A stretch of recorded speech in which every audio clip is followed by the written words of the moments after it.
कहानी की शुरुआत में हम शॉशैंक रिडेम्पशन नामक एक जेल देखते हैं। यह दुनिया की सबसे सुरक्षित जेल है। इस जेल में हजारों कैदी हैं, लेकिन आज तक कोई भी कैदी इस जेल से भाग नहीं पाया है क्योंकि यहाँ की सुरक्षा बेहद कड़ी है।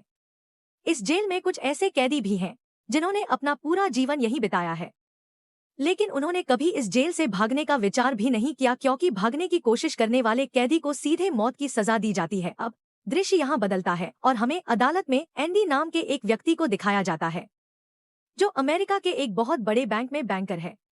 न्यायाधीश उसे अपनी पत्नी और उसके प्रेमी की हत्या के लिए आजीवन कारावास की सजा सुनाते हैं, लेकिन एंडी का कहना है कि उसने ये हत्याएं नहीं की। हालांकि एंडी के पास खुद को निर्दोष साबित करने का कोई सबूत नहीं था।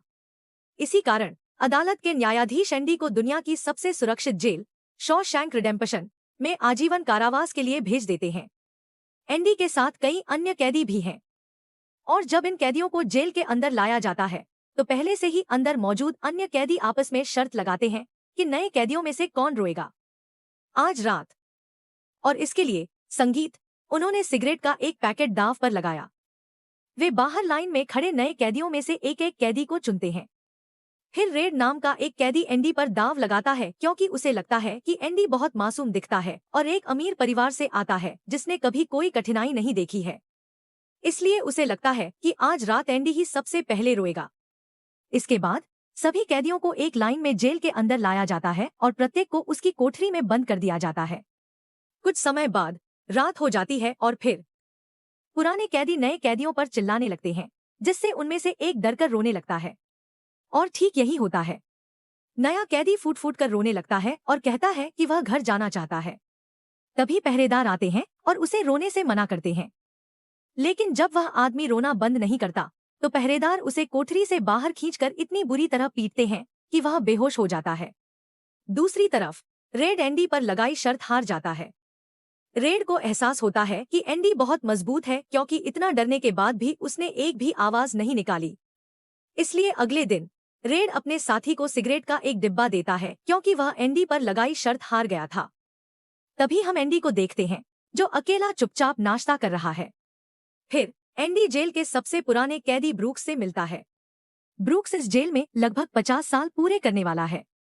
एंडी समझदारी से ब्रूक्स से इस जेल के सभी छोटे बड़े नियमों और हर कैदी के बारे में जानने की कोशिश करता है। फिर ब्रूक्स एंडी को जेल के सारे राज बता देता है और वह उसे बताता है कि अगर तुम्हें कभी जेल के बाहर से कुछ मंगवाना हो तो तुम्हें एक कैदी के पास जाना चाहिए जिसका नाम है रेड।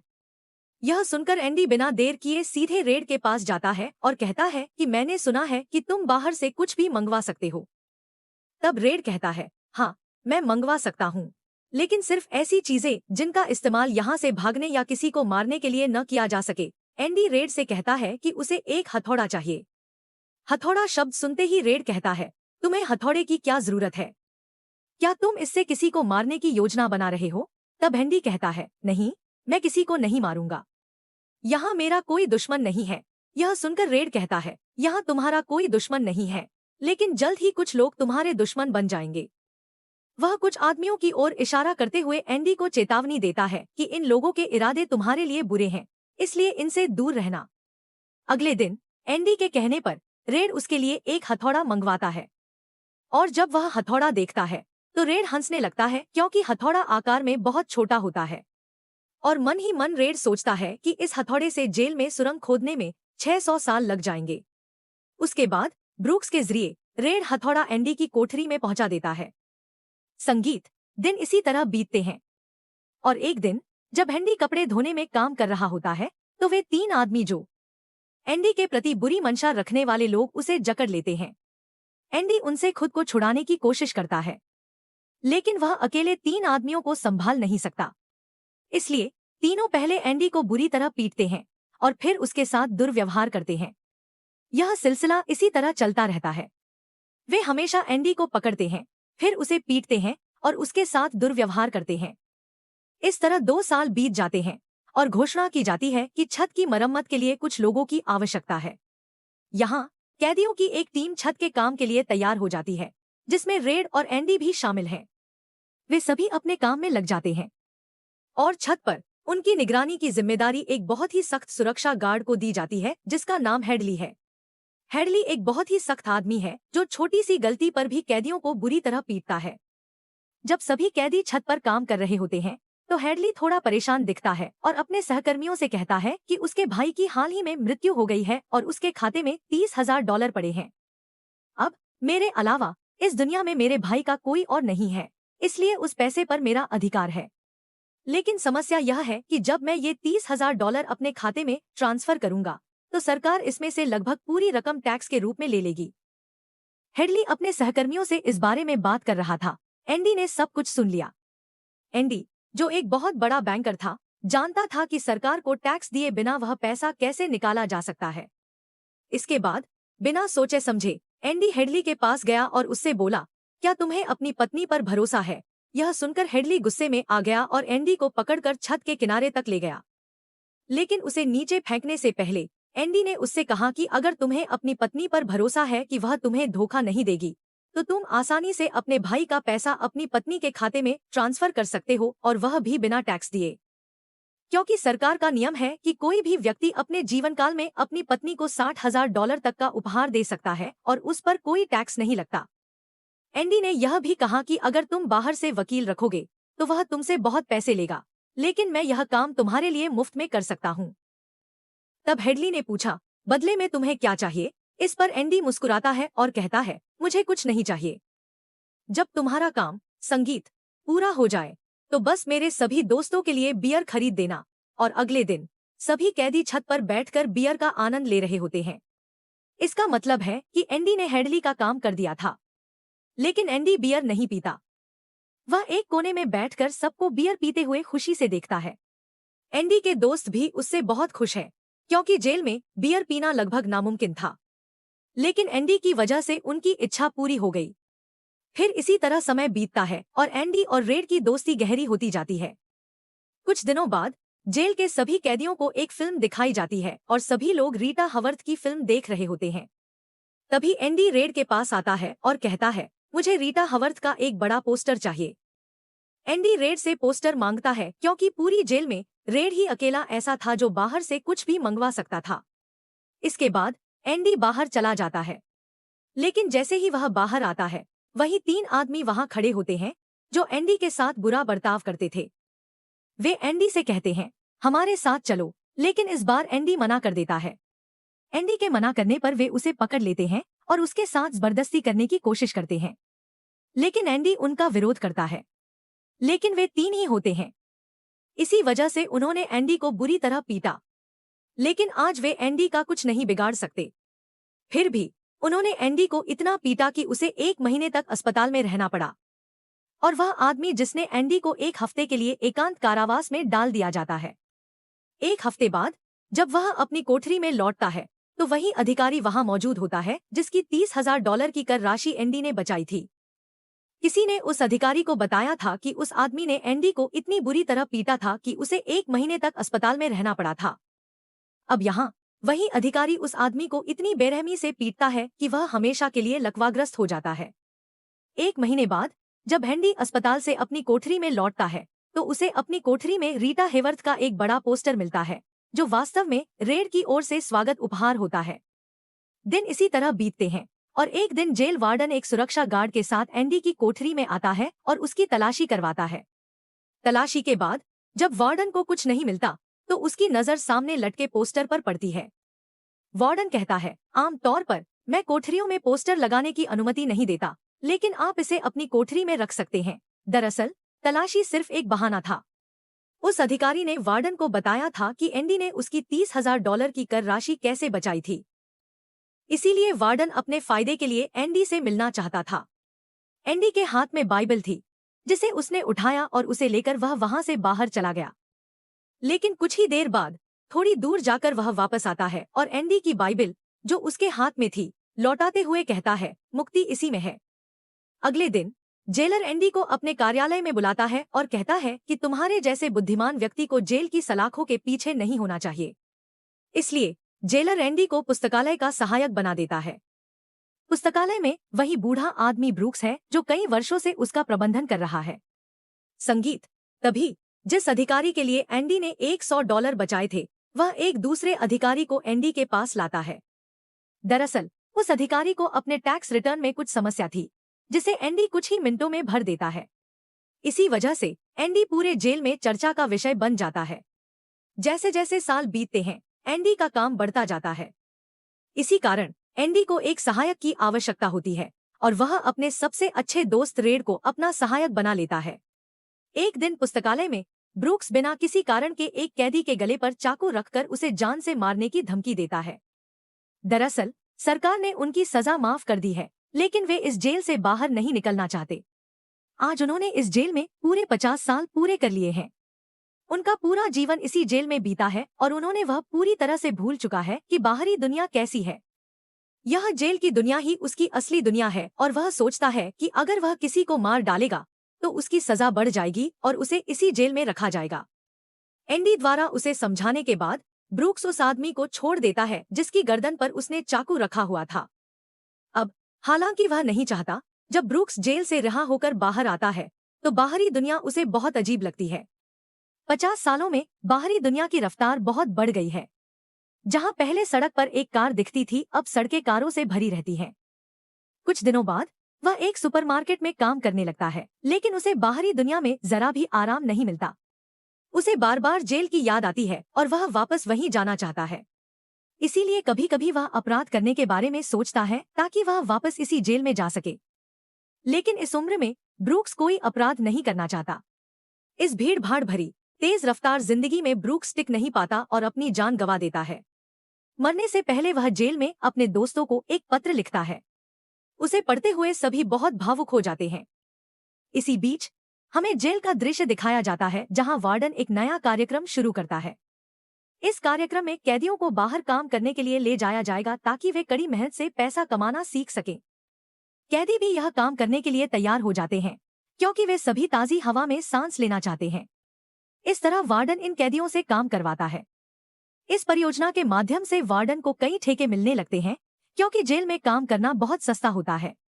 बाहर की स्थानीय निर्माण टीमों को कहीं भी काम नहीं मिलता क्योंकि वार्डन अपने कैदियों से उनका काम आधी कीमत पर करवा लेता है। वार्डन आधी कीमत पर काम इसलिए करवाता है क्योंकि कैदी असल में मजदूर नहीं है जिन्हें उसे दिहाड़ी देनी पड़े। इसीलिए वार्डन कैदियों से मुफ्त में काम करवाता है और खूब पैसा कमाता है। यह पैसा उसका काला धन है। लेकिन क्योंकि एंडी एक बैंकर है, वह वार्डन के सारे काले धन को सफेद धन में बदल देता है। दरअसल एंडी इस पैसे को एक ऐसे व्यक्ति के नाम पर जमा करता है जिसका इस दुनिया में कोई अस्तित्व ही नहीं है और वह सारा पैसा उस खाते में ट्रांसफर कर देता है ताकि अगर पुलिस को कभी पता भी चल जाए तो उनके पास कोई सबूत न हो। एक ऐसे व्यक्ति की तलाश जारी है जिसका जन्म ही नहीं हुआ था। अब जेल में एक नया कैदी आता है जिसका नाम टॉमी है। टॉमी बहुत छोटा है और इतनी कम उम्र में ही वह कई जेलों में जा चुका है। टॉमी का स्वभाव बहुत मिलनसार है, इसलिए वह जेल में कई कैदियों से जल्दी ही दोस्ती कर लेता है।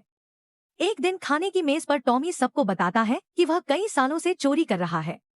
इसीलिए वह कई जेलों में जा चुका है और इस बार भी चोरी के कारण ही इस जेल में आया है। टॉमी की बात सुनकर एंडी उससे कहता है कि अगर चोरी करने के बाद बार बार पकड़े जाते हो तो इसका मतलब है कि यह काम तुम्हें रास नहीं आता, इसलिए तुम्हें चोरी करना छोड़ देना चाहिए। टॉमी को एंडी की बात बिल्कुल सही लगती है, इसलिए टॉमी रेड से एंडी के बारे में पूछने लगता है। टॉमी रेड को बताता है कि एंडी बहुत बुद्धिमान और नेक इंसान है। वह जेल में क्यों है? रेड उसे बताता है कि एंडी एक बहुत बड़ा बैंकर था, लेकिन उसने अपनी पत्नी और उसके प्रेमी की हत्या कर दी। इसी वजह से उसे उम्रकैद की सजा मिली। यह सुनकर टॉमी सोचने लगता है जैसे उसे कुछ याद आ गया हो। उसके बाद वह एंडी को बुलाता है। अब टॉमी के सामने एंडी और रेड खड़े हैं। टॉमी उन दोनों को बताता है कि 4 साल पहले मैं एक जेल गया। वहां मेरी मुलाकात एक कैदी से हुई और उसने मुझे बताया कि एक रात वह एक घर में चोरी करने गया था। चोरी के दौरान घर का मालिक जाग गया। पकड़े जाने के डर से उसने घर के मालिक और उसकी पत्नी की हत्या कर दी। बाद में उसे पता चला कि वे पति पत्नी नहीं बल्कि प्रेमी प्रेमिका थे और वह महिला एक बहुत बड़े बैंकर की पत्नी थी। कुछ समय बाद जब मैंने अखबार में खबर पढ़ी तो मुझे पता चला कि जब पुलिस ने इन 2 हत्याओं की जांच की तो उन्हें शक हुआ कि बैंकर ने ही उन दोनों को मारा है। इसलिए बैंकर को अपनी पत्नी और उसके प्रेमी की हत्या के आरोप में गिरफ्तार कर लिया गया। यहाँ हमें पता चलता है कि एंडी निर्दोष था। यह सब जानने के बाद एंडी जेलर के पास जाता है और उसे सब कुछ बता देता है। लेकिन जेलर जानबूझकर उस पर विश्वास नहीं करता क्योंकि एंडी ही वह व्यक्ति है जो उसके काले धन को सफेद धन में बदलता है और जेलर के सभी राज जानता है। इसलिए अगर एंडी यहाँ से चला जाता है तो जेलर और पैसे नहीं कमा पाएगा और उसके काले धन का राज भी खुल सकता है।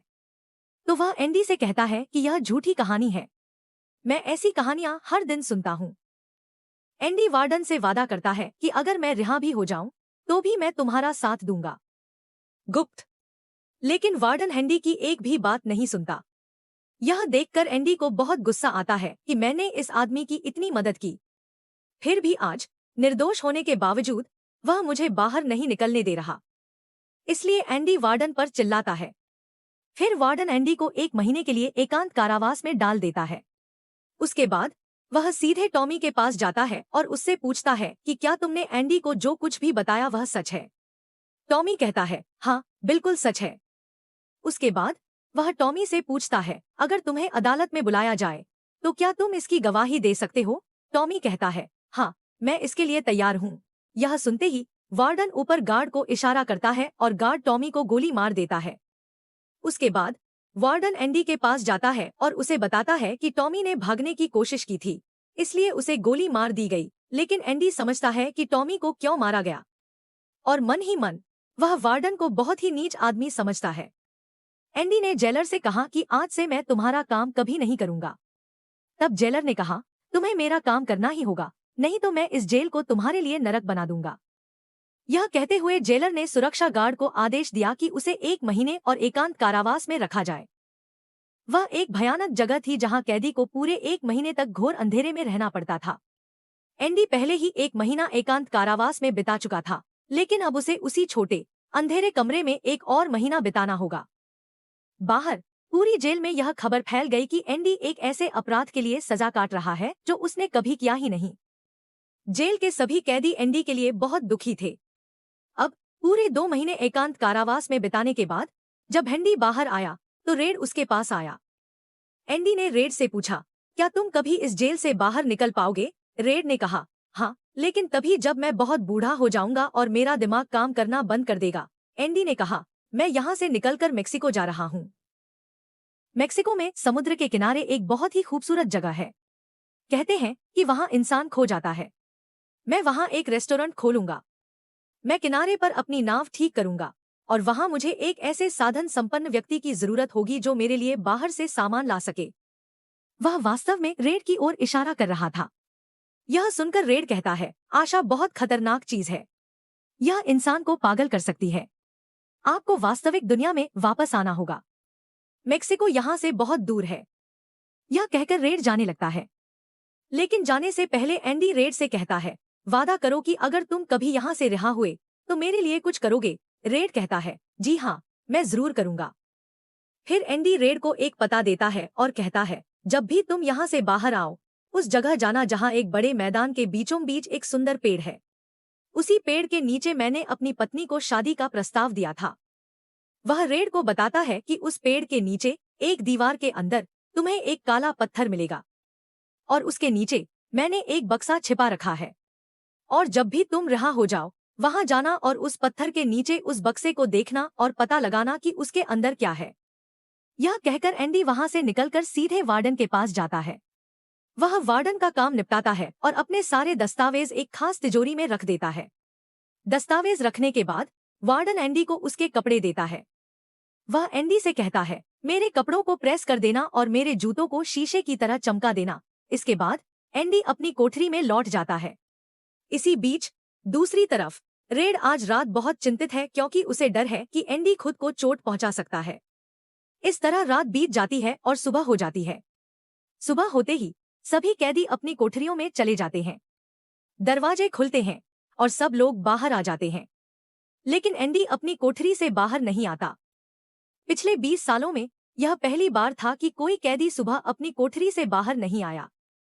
तभी रेड की नजर भी एंडी की कोठरी की ओर जाती है और उसकी चिंता बढ़ती जाती है कि कहीं एंडी ने खुद को नुकसान तो नहीं पहुंचाया।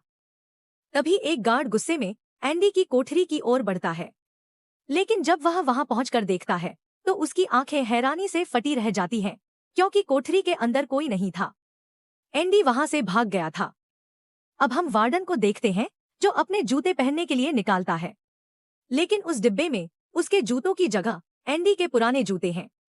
और तभी जेल में सायरन बजने लगता है और वह सायरन संकेत देता है कि एक कैदी भाग गया है। वार्डन एंडी की कोठरी की ओर दौड़ता है और वहां वह देखता है कि एंडी वहां नहीं है। उसके बाद वह सुरक्षा गार्ड से कहता है, जाओ और रेड को यहाँ लाओ, क्योंकि वह हमेशा एंडी के साथ रहता था। यहाँ रेड को भी लाया जाता है। वार्डन रेड से पूछता है, यह एंडी कहाँ है? रेड कहता है, मुझे कैसे पता चलेगा? इस पर वार्डन बहुत गुस्सा हो जाता है। वह कहता है, क्या वह कोई भूत था जो रातों रात यहाँ से गायब हो गया? गुस्से में वार्डन उसे उठाता है।